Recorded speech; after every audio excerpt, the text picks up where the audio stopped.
Assalamualaikum warahmatullahi wabarakatuh. Saya sedang bersama dengan senior saya, kakak kelas saya di Mesir, Al-Mukarram, Ustadz Dr. Damanhur Abbas. Nikmati kajian-kajian tausiah beliau yang bergizi, berkualitas di channel Ustadz Damanhur Abbas. Jangan lupa tonton, subscribe, like, share, and comment. Assalamualaikum warahmatullahi wabarakatuh.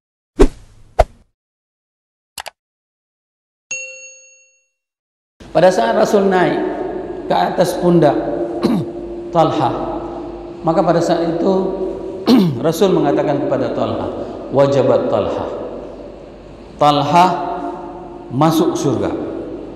Ini yang hebatnya, pada saat langsung diberikan jaminan oleh Rasulullah SAW. Sehingga semua para sahabat mengatakan, di antaranya Abdurrahman bin Auf mengatakan, tidak ada orang yang mendapatkan segala sisi dan lini kecuali didapati oleh Talha pada hari Uhud.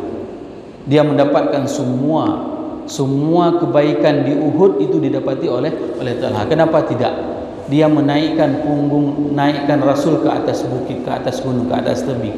Pundaknya digunakan untuk memperjuangkan Rasulullah agar Rasul selamat. Jarinya terputus. Ini semua putus nih. Pada saat dia menahan pedang, dan dia bangga dengan jari terputus tersebut. Dia katakan, jariku terputus pada saat aku memperjuangkan agama Allah. Jariku terputus pada saat aku memperjuangkan agama Allah. Hari ini berapa banyak jari kita yang kita gunakan untuk kita perjuangkan agama Allah.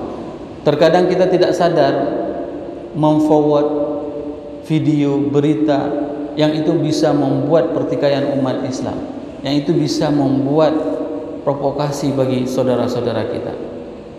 Ini yang harus kita pertanggungjawabkan, jari-jari kita ini. Apakah jari-jari kita ini sudah kita gunakan untuk memperjuangkan agama Allah sebagaimana Talha memperjuangkannya? Pada saat terjadi kocar-kacir tersebut, keluarlah di bawah bukit Jabal Rumah tersebut diletakkan para wanita untuk membantu tim para medis mereka. Konsumsi dan para medis terdiri dari wanita. Pada saat itu yang ikut berperang diantaranya itu adalah Ibunda Aisyah, Fatimah, anak anda tercinta Rasulullah, dan Nusaybah. Nusaybah begitu melihat Rasul sedang diserang dan kacau balau, maka dia langsung keluar dari bawah bukit Jabal Rumah tersebut untuk ikut berperang dengan para kesatria lain. Seorang perempuan. Coba bayangkan, dia pegang pedang lalu dia bertempur dengan kesatria. Para sahabat menjelaskan, meriwayatkan di dalam buku sejarah, luka yang dialami oleh Nusaybah itu lebih dari 10 luka di badannya. Terkena pedang, terkena anak panah, 10 luka. Namun dia masih hidup. Coba bayangkan bagaimana perjuangan seorang Nusaybah. Dan pada peperangan Uhud tersebut, suami tercinta meninggal dunia. 2 anaknya meninggal dunia syahid dalam peperangan Uhud tersebut. Namun dia tidak kecut.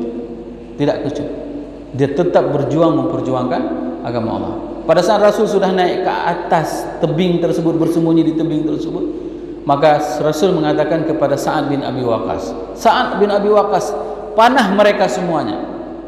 Maka pada saat itu Sa'ad mengatakan, wahai Rasulullah, anak panahku sudah habis. Maka Rasul mengatakan, demi jiwaku dalam genggaman Allah, tugasmu hanya memanah. Maka pada saat itu Sa'ad bin Abi Waqqas mengambil anak panahnya, tidak pernah habis anak panah di dalam sarungnya. Dipanahin semua, sehingga pada saat itu itulah yang membuat orang-orang kafir mundur dari peperangan, sehingga mereka tidak bisa mengalahkan umat Islam. Sa'ad yang mempertahankan Rasul dan memanah mereka dengan anak panah yang tidak pernah habis. Setelah reda mereka itu kembali, orang-orang kafir sudah kacau balau juga. Maka pada saat itu Rasul diturunkan dan Rasul diobati. Ya, diobati. Kenapa? Karena di belakang kepala Rasul ini berdarah dan terus mengalir darahnya. Bayangkan, Fatimah pada saat melihat ayahandanya terluka seperti itu, dia mengatakan, tidak pernah ayahku yang tidak penuh dengan ujian. Hari ini dia terluka kembali. Ya, sehingga Fatimah mengambil ranting kurma lalu membakarnya, diambil debunya, ditempel di kepala Rasulullah sallallahu alaihi wasallam.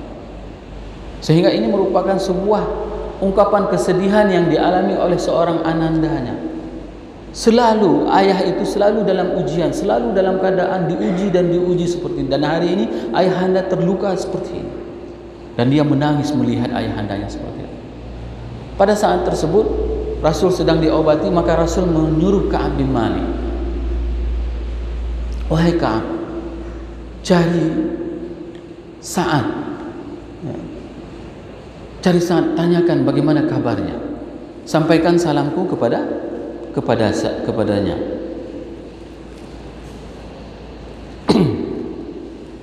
Ubay bin Ka'ab diperintahkan oleh Rasulullah SAW untuk mencari Sa'ad bin Rabi'. Nah, pada saat itu Ubay bin Ka'ab melihat di antara sekian banyak orang yang sudah tergeletak di dalam medan perang, dan pada saat itu Ubay bin Ka'ab menanyakan kepada Sa'ad bin Rabi', wahai Sa'ad bin Rabi'. Nah, lihat bagaimana kepedulian Rasulullah kepada sahabatnya. Aku diperintahkan oleh Rasul untuk mencarimu. Pada saat itu Sa'ad bin Rabi' sedang dalam keadaan sakaratul maut. Nah, pada saat itu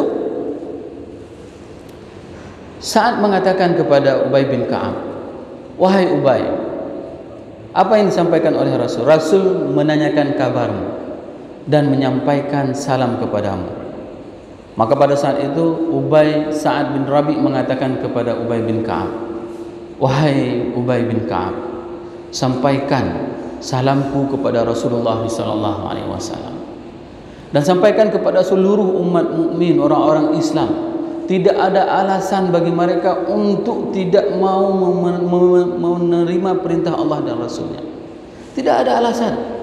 Tidak ada alasan bagi mereka untuk tidak menerima apapun yang diperintahkan oleh Allah dan Rasul, karena aku telah mencium aroma surga dari balik Uhud ini. Begitulah mereka merasakan sensasi surga langsung, sehingga pada saat kematian mereka sudah mendapatkan rasa surga tersebut. Ini yang dirasakan oleh Sa'ad bin Rabi'. Pada saat itu ada anak kecil yang bernama Jabir bin Abdullah. Dia melihat ayahnya itu sudah dimutilasi. Bisa kita bayangkan. Dan hati itu, rasa itu bisa kita tanyakan sama anak-anak korban bom. Apabila dia melihat ayahnya ditembak di depan mata, apabila ayahnya disiksa di depan mata dia, keluarganya disiksa oleh depan mata, sampai dengan hari ini dia belum bisa melupakannya. Dan itu terjadi dengan Jabir bin Abdullah. Begitu melihat ayahandanya Abdullah bin Haram itu dipotong hidungnya, dicongkel matanya, kupingnya dipotong, sedih, menangis. Jabir bin Abdullah, salah seorang sahabat Rasul yang paling banyak meriwayatkan hadis, menangis. Dan itu disebutkan di dalam Sahih Muslim, aku menangis sangat luar biasa, tapi Rasul tidak melarangku. Menandakan apa? Menandakan kita boleh nangis pada saat orang tercinta meninggal kita. Jikli yang tidak boleh muba'u, yang tidak dibenarkan itu meratapi. Tapi kalau menangis air mata itu silahkan, tidak ada apa-apa. Dan ini terjadi sama Jabir. Pada saat itu Rasul datang menemui Jabir, wahai Jabir, barusan malaikat Jibril mendatangiku, dan dia berpesan kepadaku bahwasanya semua orang yang syahid ini, mereka semuanya ketemu sama Allah dan berbicara sama Allah. Itu kelebihan orang meninggal syahid. Semua mereka ini diangkat ruhnya dan berbicara langsung dengan Allah. Tapi ayahmu, itu dikatakan oleh Rasul, tapi ayahmu berbicara dengan Allah kifahan, berbicara dengan Allah tanpa ada tirai. Dan Allah bertanya kepada ayahmu, wahai Abdullah bin Haram, apa yang engkau inginkan, pintalah. Abdullah bin Haram mengatakan kepada Allah, wahai Allah, hidupkan aku sekali lagi biar aku bisa merasakan mati syahid. Begitulah indahnya mati syahid. Dia menginginkan, Abdullah bin Haram menginginkan dia mati sekali lagi agar dia bisa merasakan indahnya mati syahid. Maka Allah mengatakan tidak akan pernah bisa, karena hidup cuma sekali. Maka sampaikanlah berita ini kepada orang-orang setelahku. Dan turunlah ayat, wala taqulu liman yuqtalu fi sabilillahi amwat bal ahya walakin la tash'urun. Jangan engkau katakan kepada orang-orang yang syahid itu adalah orang-orang yang mati, bal ahya, akan tetapi mereka itu adalah hidup, akan tetapi kalian tidak tahu merasakannya. Ini yang terjadi dengan Abdullah bin Haram. Dan ada salah seorang orang tua tidak diberikan izin oleh anaknya untuk ikut dalam peperangan Uhud. Dikarenakan apa? Dikarenakan, mohon maaf, orang tuanya itu kakinya pincang. Dan dia berdebat dengan Rasul, berdebat dengan orang tuanya, mengatakan kepada Rasul, wahai Rasul, jangan engkau berikan izin kepada ayahku untuk berperang karena dia orang yang cacat. Tapi apa dijawab oleh seorang ayah tersebut? Ya Rasulullah, uridu an atihal jannah birijli hala. Aku ingin injak surga dengan kaki pincangku, wahai Rasul. Dia menginjak surga dengan kaki pincangnya. Dan Ammar bin Jumuh itu syahid di dalam perang Uhud dengan kaki pincangnya, dan dia mengatakan, aku telah mencium aroma surga dari Uhud ini. Itulah keinginan di antara para sahabat. Pada saat mereka langsung bisa merasakan sensasi surga, dikarenakan apa? Perjuangan mereka, dedikasi mereka membela agama Allah dan ketulusan hati mereka. Mereka hanya mempunyai satu, ingin membela agama Allah agar bisa memastikan bahwasanya agama Allah ini ada yang menyembahnya sampai dengan hari akhirat. Ini merupakan perjuangan para sahabat Rasulullah sallallahu alaihi wasallam. Dan yang paling spektakuler lagi, seorang pengantin baru hari ini nikah, malam berhubungan suami istri, lalu di malam harinya mendengarkan panggilan dari Bilal. Mendengar panggilan dari Bilal, dia mendengarkan panggilan hayya 'alal jihad ya mukmin. Dia mendengarkan di Madinah suara Bilal. Pada saat itu dia barusan berhubungan suami istri dan dia keluar dari rumahnya tanpa mandi junub. Pada saat itu Rasul memerintah kepada para sahabatnya, cari khandalah, cepat cari khandalah, karena para malaikat sedang sibuk untuk mensucikannya, memandikannya. Dikarenakan dia semalam tidak sempat mandi junub dan dia berperang. Karena apa? Karena dia tidak mau dikatakan oleh Allah dan Rasulnya sebagai orang-orang munafik yang berlindung dengan pengantin baru tidak mau ikut berperang. Maka pada saat itu para sahabat semuanya menemukan khandalah sudah dikafankan dan dimandikan oleh malaikat. Begitulah kehidupan mereka. Pengantin baru begitu mendengar panggilan untuk berjihad, langsung mereka bergegas untuk membela agama Allah ini. Bapak Ibu jemaah yang dirahmati Allah, Rasul menangis sangat luar biasa pada saat melihat jenazah pamannya. Pamannya Hamzah itu merupakan orang yang paling dicintainya. Dikarenakan apa? Pada saat Hamzah masuk Islam, saat itulah Rasul baru bebas untuk bisa berdakwah. Tidak ada yang mengganggunya. Dulu sebelum Hamzah masuk Islam, itu tidak ada orang yang berani apabila mereka salat itu pasti diganggu. Maka kalau Bapak Ibu sedang pergi umrah ataupun haji, sedang bertawaf, itu yang harus dibayangkan, itu harus hadir rasanya, itu adalah di tempat pelataran kita tawaf itu, di situ kepala Rasul pernah diinjak. Ulai Rasul nada migilha ina. Tengah bersemayang, Rasul lagi salat itu diinjak kepalanya. Rasul lagi salat di Ka'bah itu dilempari dengan kotoran. Coba bayangkan. Ibnu Mas'ud itu lagi salat itu diseret. Ibnu Mas'ud. Abu Zar Al-Ghifari begitu salat itu dipukuli sampai dengan pingsan. Maka kalau kita hadir rasa seperti itu pada saat kita akan tawaf, pada saat kita tawaf itu pasti kita nggak sanggup tahan. Karena di tempat mulia tersebut penuh dengan siksaan para sahabat Rasul. Begitu Hamzah masuk Islam, pada saat Rasul sedang disiksa, sedang salat itu dipojoki, ditimpuki, dipukuli sehingga terpojok ke sudut Ka'bah, maka dari kejauhan datang Hamzah. Mereka begitu melihat Hamzah dari kejauhan langsung berhenti mengintimidasi Rasul. Begitu takutnya. Dan dia mengatakan kepada Abu Jahal, apa yang dikatakan oleh keponakanku? Abu Jahal menjawab, dia telah berdusta, mengatakan agama nenek moyang kita adalah ditumbuk. Belum sempat habis Abu Jahal berbicara, langsung ditumbuk sama Hamzah. Mulai hari ini aku beriman terhadap apa yang disampaikan oleh keponakanku. Siapapun yang mengganggunya, maka anak panahku akan menembus badannya. Coba bayangkan, itu adalah perlindungan yang sangat luar biasa dari seorang paman. Dan hari itu Rasul menangis sangat luar biasa melihat pamannya itu dibelah dadanya. Dadanya sudah tidak, jantungnya sudah tidak ada lagi, dimakan oleh Hindun. Siapa yang membunuhnya? Wahsy, seorang budak. Dan dari bagaimana cara dia membunuh? Dia membunuh Hamzah itu dengan menembak, dengan melempar lembing, tombak, sehingga terkena kemaluan. Karena di sini kan tidak terproteksi dengan baju besi, maka dilemparlah sehingga Hamzah pada saat itu jatuh dan dibunuh, dan dibelah dadanya, diambil jantungnya, dikasih untuk Hindun dan dikunyah-kunyahi. Sehingga pada saat Wahsy Futuhul Makkah masuk Islam, Rasul mengatakan, kalau boleh Wahsy jangan dulu ketemu sama saya. Ya, wajar menyatakan cikata tampai, ya, menyena rumpuh abuar, ya. Tapi Rasul tidak dendam. Begitulah mulianya akhlak Rasulullah. Dan Rasul melihat sendiri pamannya itu dibelah dadanya dan menangis yang sangat luar biasa. Dan Rasul menangis pada saat melihat seorang anak muda yang bernama Mus'ab bin Umair. Mus'ab bin Umair ini adalah orang yang di antara orang yang pertama sekali masuk Islam, ya.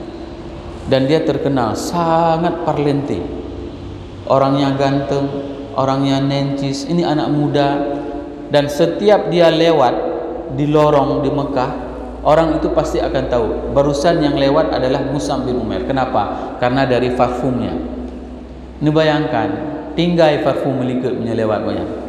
Dumnan kaya Mus'ab. Tapi begitu Mus'ab masuk Islam, itu semua fasilitas diboikot oleh ibundanya. Semua fasilitas diboikot. Sehingga apa yang terjadi? Suatu hari Rasul mengatakan kepada orang-orang di Madinah semuanya, apa yang dikatakan oleh Rasulullah SAW, ma ra'aitu bi Makkah ahsanul limmah wala arqa hullah wala an'ama min ni'matin Mus'ab ibn Umair. Aku tidak pernah melihat di Mekah ada orang yang paling nikmat, yang paling hebat, yang paling ganteng kecuali yang dimiliki oleh Mus'ab bin Umair. Dan Ali mengatakan, Ali radhiyallahu anhu pada saat dalam majelis ilmu Rasul mengatakan, inna la julusa ma'a Rasulillah sallallahu alaihi wasallam. Kami sedang dalam majelis ilmu Rasul. Fatala'a alaina Mus'ab ibn Umair. Maka melintaslah Mus'ab ibn Umair. Ma alaihi illa burdatun lahu maqru'atun bifaurin. Maka dia memakai baju yang sudah compang-camping. Bayangkan baju Mus'ab bin Umair, salah seorang duta pertama Islam, itu bajunya itu sudah 18 tempelan. 18 tempelan. Ada baju kita hari ini yang 18 tempelan? Naruhung 18 boh. Falamma ra'ahu Nabi alaihi salatu wassalam fabaka alaih. Maka pada saat Rasul melihat kondisi Mus'ab yang dulunya sangat luar biasa nencisnya, begitu dia beriman kepada Allah, memperjuangkan agama Allah ini, memasukkan Islam seluruh orang Madinah itu oleh Mus'ab.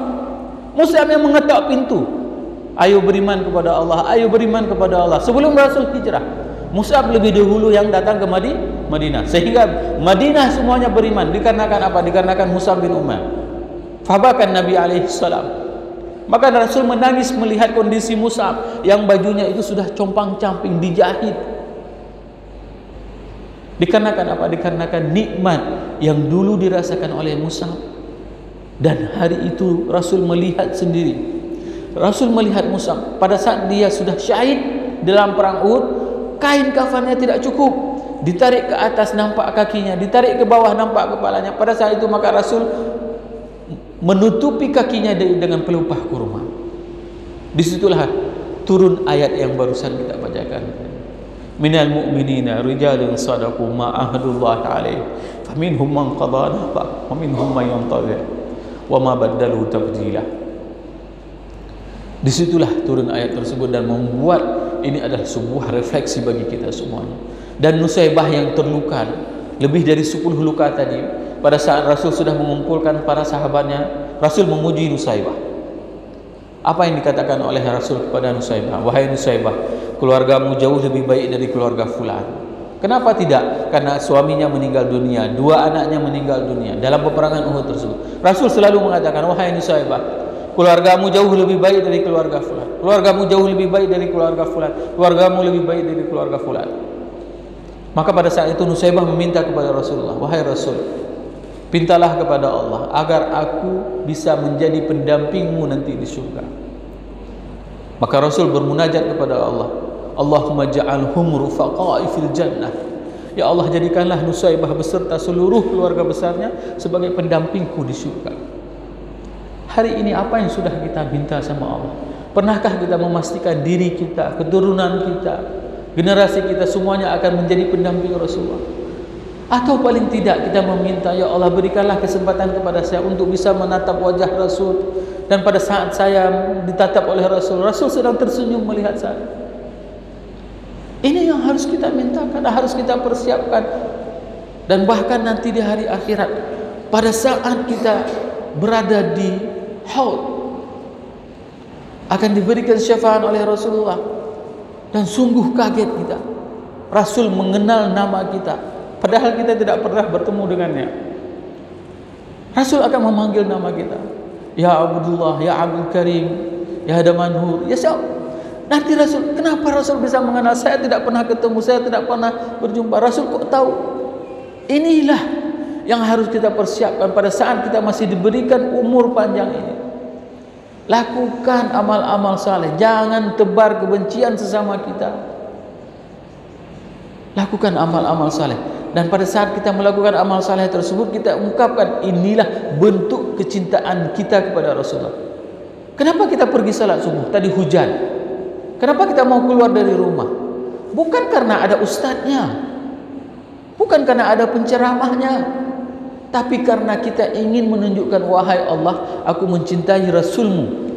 Karena beliau mengatakan salat subuh itu jauh lebih baik, dan salat subuh itu disaksikan oleh para malaikat.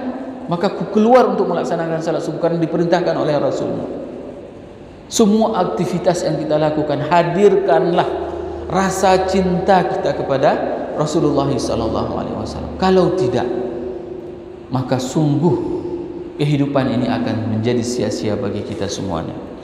Semoga apa yang saya sampaikan ini bermanfaat kepada diri saya dan kepada jemaah semuanya, sehingga kita bisa meningkatkan keimanan dan kecintaan kita kepada Rasulullah dan kepada Allah Subhanahu wa taala. Subhanakallahumma bihamdik, asyhadu an la ilaha illa anta, astaghfiruka wa atubu ilaik. Assalamualaikum warahmatullahi wabarakatuh.